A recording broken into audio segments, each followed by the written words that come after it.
Oke, ya. Eh Melanjutkan dari data sebelumnya ya.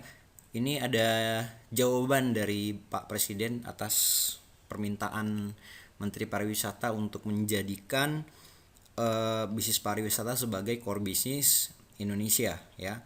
Pada Rakernas HIPMI bulan Maret lalu ya, Pak Presiden memberi pernyataan yang menurut saya ini kabar bahagia ya buat calon-calon wisatapreneur ya. Kekuatan kita di Indonesia adalah di industri pariwisata. Masuklah anak-anak muda ke industri ini karena sangat menjanjikan. Sekarang kita bikin 10 destinasi wisata baru. Masuk ke sana, silahkan masuk ke sarana pendukungnya. Bikin restoran, souvenirnya, Danau Toba, Morotai, Labuan Bajo, Pulau Komodo, kata Jokowi di Hotel Ritz-Carlton Jakarta ya, 27 Maret 2017. Ini adalah sumbernya detik.com. Artinya Pak Presiden sendiri sudah mengakui kalau kekuatan kita adalah bisnis pariwisata. Nah, pertanyaannya adalah gimana cara kita membuat bisnis pariwisata? Ya. Bagaimana membuat bisnis pariwisata yang jalan, yang bergerak, yang menghasilkan tanpa kita mengeluarkan modal yang besar tentunya ya, karena modal besar ini selalu kendala ya. Selain itu adalah bisnis pariwisata ini perlu skill yang sangat tinggi ya, karena manajemen produk pariwisata itu bukan mainan orang-orang awam menurut saya ya. Nah, tapi gimana cara kita yang masih awam di industri pariwisata membuat bisnis pariwisata yang bisa jalannya bagus dan efisien memulainya. Karena bisnis pariwisata ini menurut saya barrier to entry-nya tuh tinggi sekali. Jadi nggak semua orang bisa jalanin bisnis ini kalau tidak dilakukan dengan cara bekerja sama dengan orang-orang yang tepat ya. Barrier to entry-nya tinggi sekali sehingga membuat bisnis ini masih blue ocean. Artinya demand-nya tinggi tapi pemainnya, suppliernya masih sedikit ya. Berbanding terbalik dengan bisnis-bisnis yang red ocean yang supply-nya sudah terlalu tinggi, lebih tinggi daripada demand-nya. Nah, sebelum kita bahas gimana cara kita membuat bisnis pariwisata yang efisien, modalnya kecil, nggak perlu skill, kemudian bisa dijalanin sambil melakukan pekerjaan kita yang sekarang. Nah, kita bahas kalau kita bagaimana cara kita memulai bisnis travel pariwisata yang metode konvensional ya. Nah, di metode konvensional ada pos-pos yang harus kita keluarkan uang kita ya. Yaitu ya salah satunya sewa tempat, kemudian hire karyawan ya. Kemudian nah ini yang perlu saya highlight ya, buat produk wisata itu nggak mudah, sangat-sangat sulit. Harus punya link yang tepat ya. Kalau kita nggak punya link, resiko terjadinya kesalahan itu sangat tinggi, dari produknya kemahalan, kemudian suppliernya salah ya, tidak berintegritas, tidak bisa dipercaya, itu bahaya. Kemudian biaya iklan ya, kemudian deposit maskapai, kita harus taruh uang di setiap maskapai kalau kita mau dapat harga khusus. Kemudian perizinan ya, karena yang paling mahal ini perizinan umroh ya, bisa miliaran. Nah, kalau kita hitung-hitung ya, berapa modal yang harus kita keluarkan untuk memulai bisnis pariwisata? Ya, kantor setahun aja udah 200 juta, karyawan setahun 216 juta, izin 20 juta ya, promosi 50 juta, deposit maskapai 150 juta. Kira-kira setahun hampir 700 juta ya. Nah, ini tentunya bukan uang yang kecil ya. Kalau kita baru-baru mulai bisnis ini kurang bagus kalau kita langsung mengeluarkan uang sebanyak ini, menurut saya nggak worth it ya. Itu karena belum tentu bisnis kita laku, itu masalahnya ya. Kalau keluar uang segitu tapi mau bisnisnya pasti laku kencang, oke lah. Tapi keluar uang segini bisnis kita belum tentu laku loh ya, dan itu kalau nggak laku balik modalnya berat ya. Nah,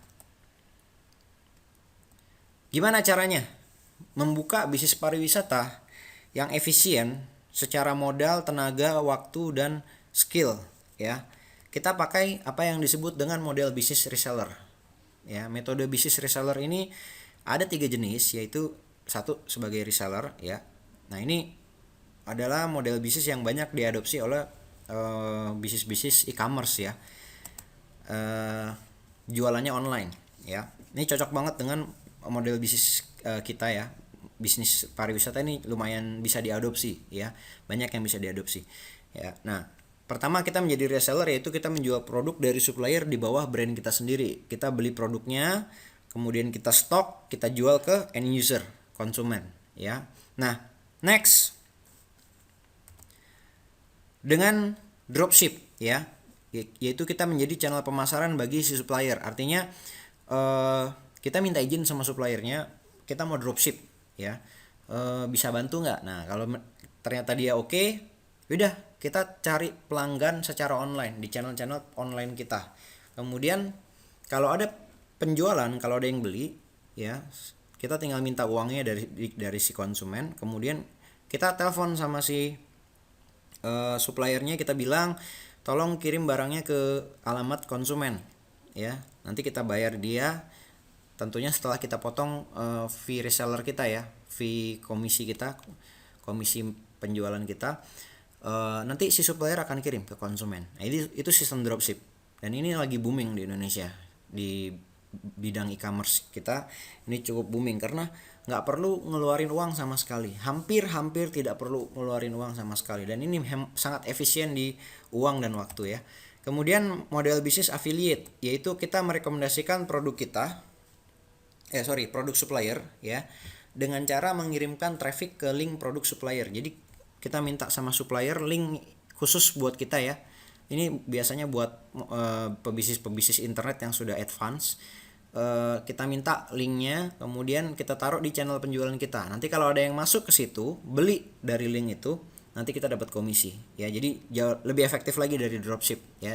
Hanya saja Anda harus lumayan advance ilmu internet marketingnya ya. Ini affiliate marketer lumayan bagus untuk mendapatkan pendapatan dari internet ya secara signifikan. Nah, kenapa kita harus menggunakan metode bisnis reseller online ya? Satu, kita nggak perlu biaya produksi dan operasional yang tinggi. Artinya biaya bulanan yang harusnya kita keluarkan itu bukan urusan kita lagi. Kita hanya fokus di pemasaran. Enak banget, nggak perlu ngurusin manajemen produk, nggak perlu ngurusin karyawan, nggak perlu ngurusin ini itu yang merepotkan. Kita fokus aja gimana caranya produk kita banyak yang beli. Nah itu sudah efisien di uang dan waktu ya. Kemudian, nah ini yang paling menurut saya menjanjikan dari metode bisnis reseller, karena potensi penghasilan metode bisnis reseller cenderung melebihi metode bisnis konvensional pada umumnya, karena metode bisnis reseller online memanfaatkan kekuatan teknologi internet. Jadi orang yang datang ke toko online Anda itu bisa jauh lebih banyak daripada Anda buka ruko di jalan setiap hari. Belum tentu 1000 orang bisa masuk ke toko Anda dalam suatu hari. Tapi kalau di bisnis online itu bisa terjadi. Ya, itu kenapa banyak bisnis online dengan sistem metode bisnis reseller penghasilannya malah cenderung lebih tinggi daripada metode bisnis konvensional.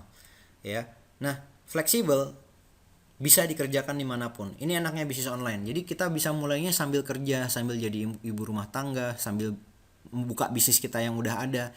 Jadi bahkan bisa kerja dari rumah. Ya, itu menurut saya sangat membantu sekali ya. Karena saya pribadi mulainya masih sebagai karyawan. Ya, nah kemudian nggak perlu deposit yang jelas. Kita nggak perlu naruh uang ke maskapai kalau kita bicara bisnis pariwisata.